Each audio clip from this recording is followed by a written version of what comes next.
Pada Rabu kemarin 4 Februari, sejumlah pejabat kantor pajak dan Bea Cukai Kementerian Keuangan ditangkap KPK. Penangkapan dalam rangkaian operasi tangkap tangan di sejumlah daerah. Dalam OTT itu KPK menyita uang miliaran rupiah serta emas seberat 3 kg. Juru bicara KPK Budi Prasetyo mengungkap operasi dilakukan penyidik di Kalimantan Selatan. OTT itu terkait dengan dugaan korupsi proses restitusi pajak pertambahan nilai atau PPN di sektor perkebunan yang berproses di kantor pelayanan pajak Madya, Banjarmasin. Pejabat eselon 2 di Bea Cukai sebenarnya sudah mantan direktur penyidikan dan penindakan. Ya, itu yang kemudian diamankan di wilayah Lampung. Baik rupiah maupun mata uang asing dan juga logam mulia untuk uang senilai miliaran rupiah. Kemudian logam mulia itu ada mungkin sekitar 3 kilogram emas. Kasus korupsi yang diungkap KPK hingga menyeret pegawai pajak terus berulang. Kami merangkum sejumlah catatan kasus korupsi pajak. Pada Oktober 2025 lalu, KPK menggelar OTT di KPP Madya Jakarta Utara. 2 pegawai DJP ditangkap karena diduga menerima uang suap dari wajib pajak. Kita coba mundur ke belakang, persisnya pada Agustus 2023 pernah menahan mantan Kepala Bagian Umum Kanwil DJP Jakarta Selatan 2 Rafael Aluntri Sambodo dalam kasus gratifikasi sebesar 16 miliar rupiah. Lebih jauh lagi, persisnya pada Maret 2010, kasus yang mendapat sorotan publik, KPK menangkap pegawai negeri sipil Gayus Tambunan dalam kasus mafia pajak. KPK saat itu mengungkap rekening Gayus mencapai 25 miliar rupiah, tidak sebanding dengan gajinya saat itu sebesar 12,1 juta rupiah per bulan. Uang dalam rekeningnya berasal dari suap dan gratifikasi.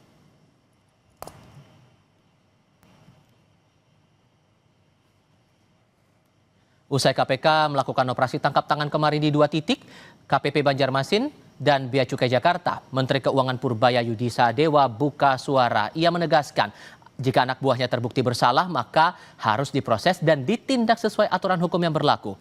Purbaya memastikan tidak ada upaya intervensi terhadap proses hukum yang sedang berjalan. Ya biar aja kita lihat apa hasilnya OTT itu. Kalau emang orang pajak dan Bea Cukai ada yang bersalah ya harus ditindak secara hukum sesuai dengan peraturan undang-undang yang berada. Tapi gini, saya tidak akan melepaskan anak buah saya sendirian begitu aja kan. Akan ada pendampingan hukum dari Departemen Keuangan, tapi tidak dalam bentuk intervensi hukum. Itu kira-kira. Kita temenin aja sampai prosesnya selesai. Sejumlah pejabat kantor pajak dan Bea Cukai Kementerian Keuangan ditangkap KPK. Penangkapan dilakukan dalam rangkaian operasi tangkap tangan di sejumlah daerah, Banjarmasin dan Jakarta.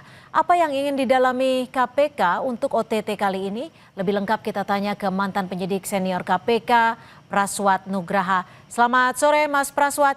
Kalau OTT di 2 tempat KPP Banjarmasin dan juga Bea Cukai Jakarta, apa sebenarnya menurut Anda selaku mantan penyidik KPK yang ingin didalami oleh KPK saat ini? Ya, tentu saja kita harus garis bawahi bahwa khusus untuk yang pajak ya Mbak Cynthia, untuk pajak ini KPK belum bulat 1 bulan nih, tanggal 9, 10, 11 Januari. Kemarin terakhir melakukan operasi tangkap tangan di kantor KPP Pajak Jakarta Utara. Dan hari ini tanggal 4 kemarin kita lihat bersama-sama KPK kembali lagi melaksanakan operasi tangkap tangan di kantor pajak di Kalimantan Selatan. Nah ini dari sini kan sinyalnya jelas, artinya bahkan dalam jarak waktu 3 minggu berselang sudah terjadi OTT di 2 provinsi, di 2 tempat KPP pajak, kantor perwakilan pajak, yang tentu saja ini menandakan bahwa ada kerusakan sistemik di dalam internal Direktorat Pajak. Ini bukan oknum atau kan biasanya kan kita ada oknum, ada oknum.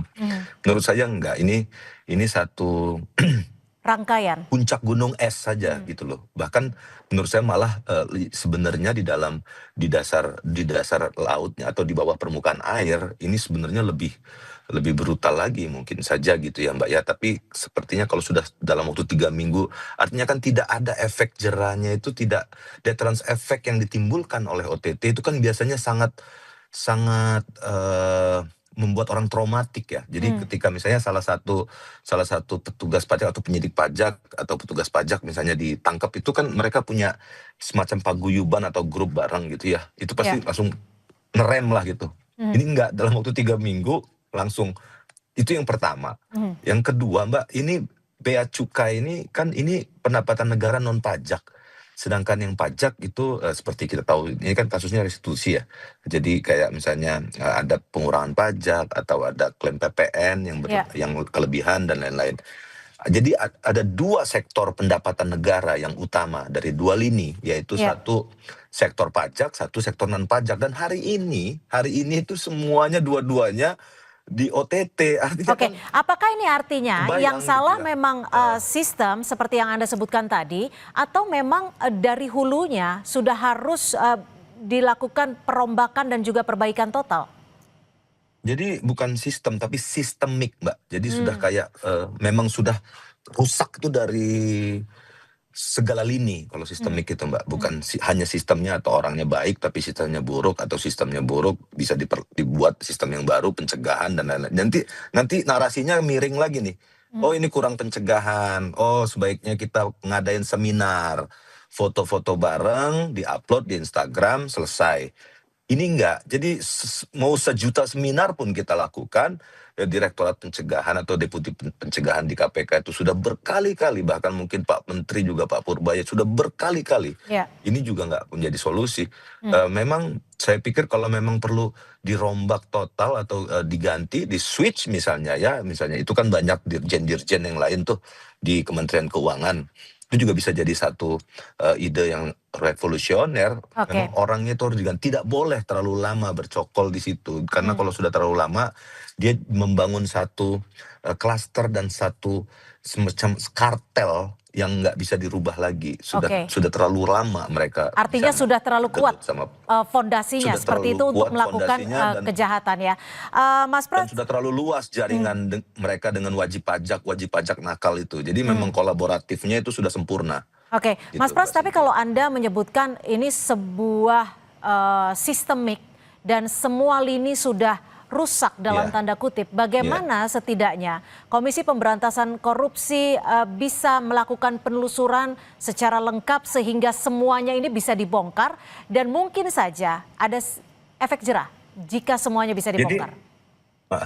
bulan lalu itu saya sudah usulkan ke teman-teman KPK untuk membuat satu satgas khusus yang terkait dengan pajak. Karena seperti kita tahu bersama Mbak, ini kan kita punya target 6% peningkatan ekonomi. Angka ekonomi kita meningkat 6% atau 5,8 lah. 56, 58, 6% kalau mudah-mudahan bisa nyampe meningkatnya ekonomi. Nah, sementara 2 sektor ini pendapatan negara, sektor pajak maupun non pajak, pendapatan negara pajak maupun non pajak PNBP, itu semuanya dikorupsi.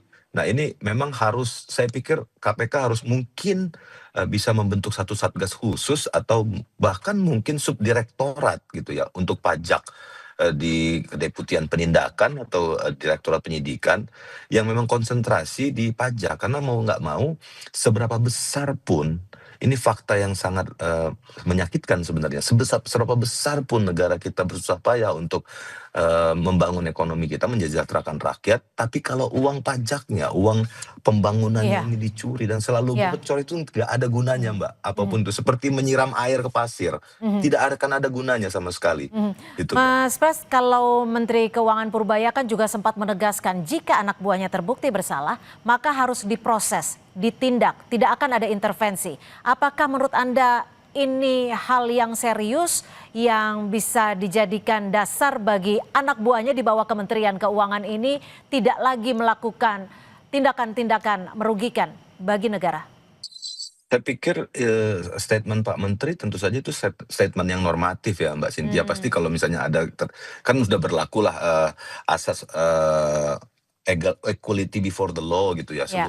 seluruh warga negara diperlakukan sama di depan hukum. Nah itu menurut saya itu nggak perlu di statementkan lagi karena itu nggak usah dijelaskan. Memang pasti siapapun warga negara Indonesia yang melakukan kejahatan harus diproses. Jadi nggak boleh ada keistimewaan. Nah, tapi yang lebih mendalam lagi, teman-teman KPK akan terus melakukan penindakan pastinya karena itu tugas undang-undang. Tapi yang ditunggu publik ini kan apa yang akan dilakukan oleh Pak Menteri, apa yang akan dilakukan oleh Pak Purbaya misalnya. Revolusi apa atau gerakan yang radikal seperti apa untuk beliau agar menghentikan atau mengurangi secara revolusioner gitu. Menurut saya harus di rolling total Direktorat Jenderal Pajak pegawaiannya minimal eselon misalnya 1, 2, 3, 4 gitu. Itu rolling total. Lalu kemudian di-switch dari dirjen-dirjen yang lain di Kementerian Keuangan, kan Kementerian Keuangan ini bahkan ribuan ya ininya ya pegawainya. Ini yang harus diputus mata rantainya. Kalau tidak, mereka akan terlalu nyaman dan apalagi sudah mengakar ya. Wajib-wajib pajak itu sudah punya channelnya sendiri, sudah punya kartelnya sendiri. Oke, sudah lalu punya network resolusi sendiri. paling cepat, paling memungkinkan. Kalau tadi Anda sudah menyarankan mungkin harusnya ada satgas, apalagi hal lain yang sekiranya realistis lah untuk kita bisa benar-benar menjadikan pajak ini sumber negara yang bisa dikembalikan kepada rakyat. Ya pertama pasti KPK harus melakukan operasi tangkap tangan fokus ya Mbak ya. Jadi mungkin Presiden bisa menginstruksikan langsung ke KPK dan lebih kolaboratif itu ke teman-teman Kementerian Keuangan misalnya APIP. Kementerian Keuangan punya inspektorat sendiri untuk kementerian di level kementerian bukan di level pajak.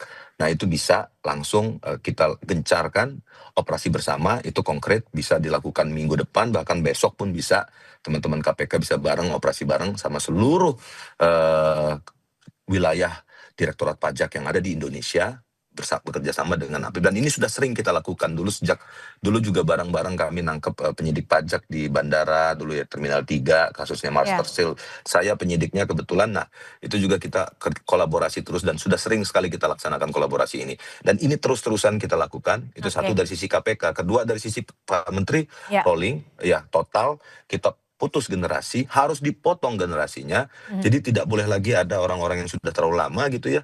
Ada di pajak kita rolling misalnya ke Direktorat Bea Cukai, Bea Cukai ke pajak itu kan switch gitu ya. Nah, ini harus dilakukan itu yang kedua. Yang ketiga Mbak, yang ketiga ya saya pikir nggak ada jalan lain ya Mbak ya. Teman-teman yang sudah ini kan ada pada saat OTT ini biasanya KPK akan menetapkan 1 atau 2 atau 3 orang tersangka. Ini pasti. Tapi yang lain-lainnya ini sebenarnya kami tangkap. namun tidak ditetapkan tersangka. Nah, ini juga harus kami tangkap. Artinya selain merombak secara menyeluruh dan juga harus ada kinerja yang benar-benar serius untuk penanganan ini. Terima kasih Mas Praswat Nugraha, mantan penyidik KPK sudah berberi perspektif di Kompas Petang. Selamat sore. Terima kasih Mbak Cynthia.